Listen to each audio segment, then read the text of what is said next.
Many thanks for the invitation to join this session on this extremely important topic that has taken a lot of our time recently. And coming over here, I was trying to think how best to explain our changing attitude to crypto over the years. And if you think of crypto as having developed in a set of phases or cycles, so if you look back at the beginning, back famously in 2008 and 2009, it was set up. Okay, then you had a first, as I see it, this is my own sort of informal history, a first sort of wave or boom around the time Litecoin was established in 2011. They built up a few assets. Then you had another sort of crypto period in 2013, 2015. At the time Ethereum was founded, but also at the time that people discovered that crypto was very good for sanctions busting and very good for money laundering. That was a period that sort of drew to a lot of people's attention. But at that point, it wasn't particularly impacting, frankly, on securities markets.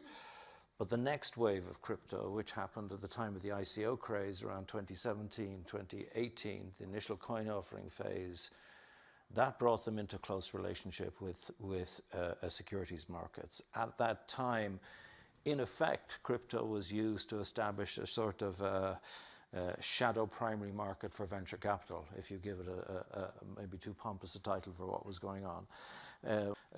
We produced a report in 2020 on crypto platforms. We produced a report on retail investors, and we produced a report on stablecoin. And then we went on to produce a report, which frankly took some time to do because it is complicated what's happening in this space. We did a report on DeFi. And pulling all that information together, we moved into a new phase of work, because it's at that point in time that IOSCO decided that we need to produce recommendations for how crypto should be regulated.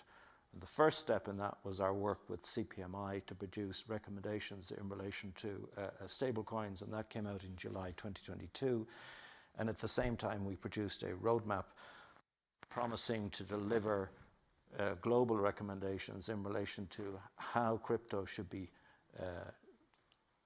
regulated when it comes to securities market, and we promised to deliver that by the end of 2023 in two sections. One to deal with crypto and crypto trading platforms, and the second to deal with DeFi. So we have just published in May this year our recommendations as to how crypto should be regulated insofar as it's involved in securities markets. And we will complete that consultation before the end of the year. And we will also have published a separate document on the particular issues of DeFi, and we hope to have completed that by the end of the year as well. So by the time you get to the end of 2023, we believe that we will have global standards in place recommending how crypto should be regulated insofar as they are a securities regulatory challenge. And then we will move on to the same sort of issues that BLN has, which are about monitoring and implementation, and how we get from a situation where we have global standards to one where we have countries around the world conforming to those standards.